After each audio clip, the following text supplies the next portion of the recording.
Here I've got the two actual parties that have a chance of winning in the Alberta election. I'm just going to run over quickly the best, in my opinion, issue in the entire campaign of both of these. Being carbon tax. As I live on a farm, it's almost impossible to run all of it properly with a balanced budget.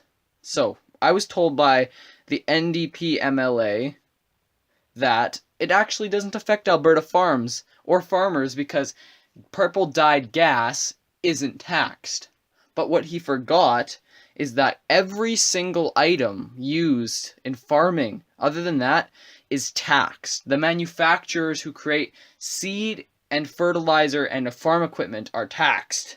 In order to keep up their bracket of supply, they have to increase the price of all of their products, therefore making it completely worthless on the NDP's side to even try and argue that it doesn't affect farmers. It was like, it's like that. Just a snap. And that's how quick it realized that this affects farmers a lot more than some people might think. I've actually seen farmers with some NDP signs outside of their house. I don't know why. Their farms probably won't be living long, but as things are going right now, it seems like we are finally going to show Ottawa what Alberta is about and what Alberta means. It means putting pipelines in the ground. It's securing the economic future of our province. Before saying, how do you know so early? Well, it comes down to math, right? Even as you said, this I don't know if landslide might be a little strong to say at this point, but this victory was seen as inevitable by many people, and not just the supporters of UCP, by people who make projections and do this for a living, that this was going to be a win for UCP. And we still don't know by how much exactly, but those numbers coming in, even as we've seen ridings tonight, and by the cheers we got here every time they put up results, it really was clear from the beginning that this is where it was going. The people here are not surprised, but they're very happy. Okay, Chris, thank you for that. We want to go up the highway a bit to Brenna Rose because she is at the NDP headquarters in Edmonton this evening. And Brenna, it must be a more deflated room. Michaela Glasgow picking up Brooks' medicine hat. All right, Ian White is at our power board. Give us a look at how we got here, Ian.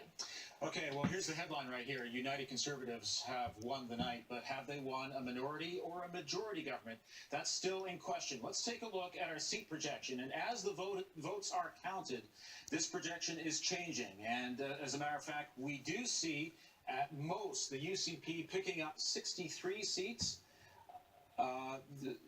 44 is the majority, so we're not certain about whether they can reach that standard yet. The NDP, we still see the possibility of 36 seats tonight and as few as 20. The Alberta Party could max out at 7, the Liberals maxing out at 2. Okay, let's bring Mark Henry in right now.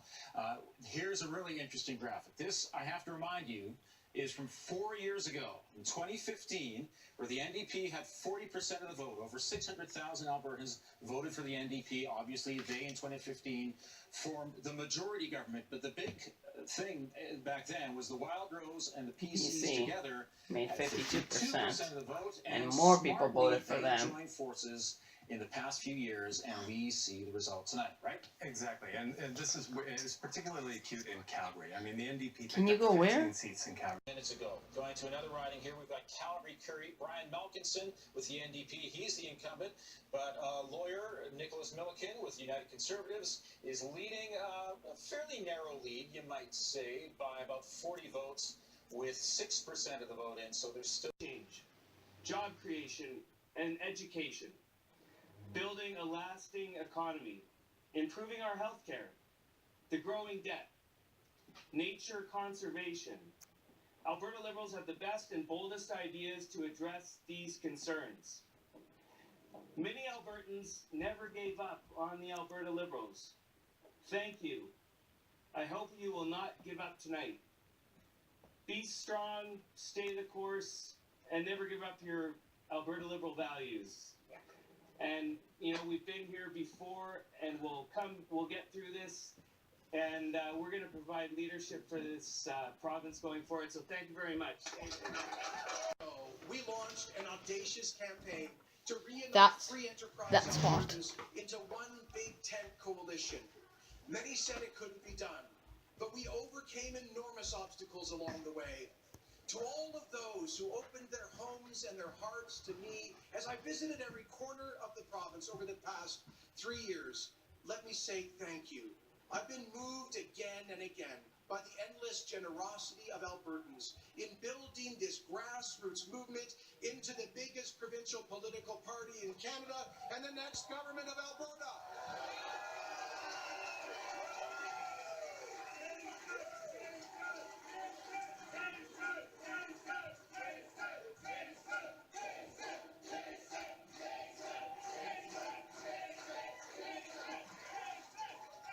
Folks, let me tell you about one such individual. August the 6th, 2016, I pulled up that blue pickup in front of the Esso station in Hardisty.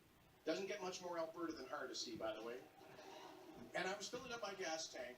Young fella pulls up behind mine, jumps out, rushes up, starts filling. So he says to me, "Excuse me, are you that Kenny guy?" I said, "Yeah." He says, "How long before you get rid of this government?" I said, "Probably about 3 years." He said to me, "Sir, that's not fast enough. You got to go faster." I said, "Look, fella, I'm going as fast as I can, but they will choose when the election is, not us." And he stopped me right there. He said, "Sir," he got very emotional. He said, "Sir, please understand, my dad lost his job. Epic gamer moment. He's getting